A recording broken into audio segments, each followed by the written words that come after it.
మనల్ని అందరినీ ప్రజలు ఎన్నుకొని ఒకరిని పాలకపక్షంగా ఇంకొకరిని ప్రతిపక్షంగా మిగతా పార్టీలను కూడా ఆయా వర్గాల యొక్క గళాన్ని బాధను వినిపించడానికి ఈ సభలోకి పంపించినప్పుడు మన యొక్క పాత్రలను బాధ్యతాయుతంగా నెరవేర్చాల్సిన అవసరం ఉన్నది. భవిష్యత్తులోనైనా ఆ దిశగా ఈ సభలో ప్రతిపక్ష నాయకుడు అడుగుడు వేయాలని నేను కోరుకుంటున్నాను, భావిస్తున్నాను అధ్యక్ష.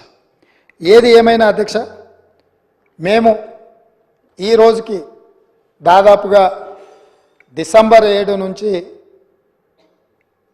ఫిబ్రవరి 7 తారీఖు వరకు 60 రోజులు పూర్తి చేసుకున్నాం. ఈరోజు మనం ఫిబ్రవరి నెలలో 9 తారీఖు రోజు, డిసెంబర్ 9 రోజు మేము ఏదైతే నిర్ణయాలు కొన్ని ఇదే అసెంబ్లీలో అమలు చేసినాం, అందులో ప్రధానంగా ఆడబిడ్డలకు ఉచిత బస్సు రవాణా సౌకర్యము, బాధతోని ఆసుపత్రులలో ఆర్థిక భారం ఎక్కువై వైద్యం అందక చాలామంది పేదలు చనిపోతుంటే రాజీవ్ ఆరోగ్యశ్రీ పథకాన్ని అమలు చేయడం జరిగింది. ఈ రోజుకు సరిగ్గా పథకాలు అమలు చేసి 2 నెలలు పూర్తి చేసుకుంటున్న సందర్భంలో ఈ పథకాలు అమలు చేయడానికి సహకరించిన నా మంత్రివర్గ సహచరులకు, మా శాసనసభ్యులందరికీ కూడా మనస్ఫూర్తిగా వారికి అభినందనలు తెలియజేస్తున్నా అధ్యక్ష. అదేవిధంగా అధ్యక్ష, గతంలో జరిగిన చాలా లోపభూయిష్టమైన నిర్ణయాలు ఉన్నాయి. వాటిని సవరించుకుంటూనే వాటిని సరైన దిశగా తీసుకువెళుతూ ప్రజలకు ఒక మంచి పరిపాలన అందించాలని అహర్నిశలు ప్రతి నిమిషము మా ప్రయత్నం మేము చేస్తున్నాం అధ్యక్ష.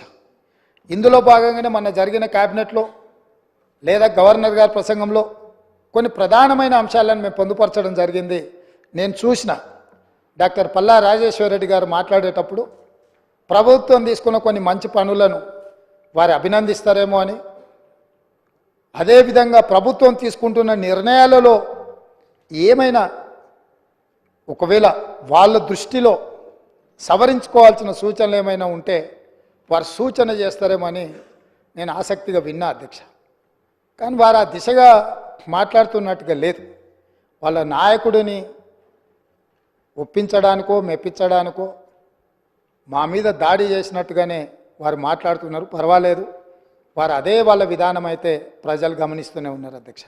అందుకే అధ్యక్ష, ఈ సందర్భంగా మీ ద్వారా 4 కోట్ల తెలంగాణ ప్రజల ముందు కొన్ని అంశాలను నేను ప్రస్తావించదలుచుకున్నా. మా మంత్రివర్గంలో తీసుకున్న నిర్ణయాల మీద ప్రధానంగా తెలంగాణ ఉద్యమం సందర్భంగా ఏ వీధుల్లో చూసినా, ఏ వాహనం చూసినా, చాలామంది ఉద్యమకారుల గుండెల మీద కూడా టీజీ అని పచ్చబొట్టు పొడిపించుకున్న సందర్భాలు, ఉదంతాలు మనం చాలా చూసినాం. బండ్ల మీద రాసుకోవడమే కాదు, ఆనాడు ఏపీ అని ఉంటే ఏపీ వద్దు, టీజీ ఉండాలి, టీజీ కావాలి అని బండ్ల మీద టీజీ రాసుకోవడమే కాదు, గుండెల మీద కూడా పచ్చ పొడిపించుకున్న సందర్భాలు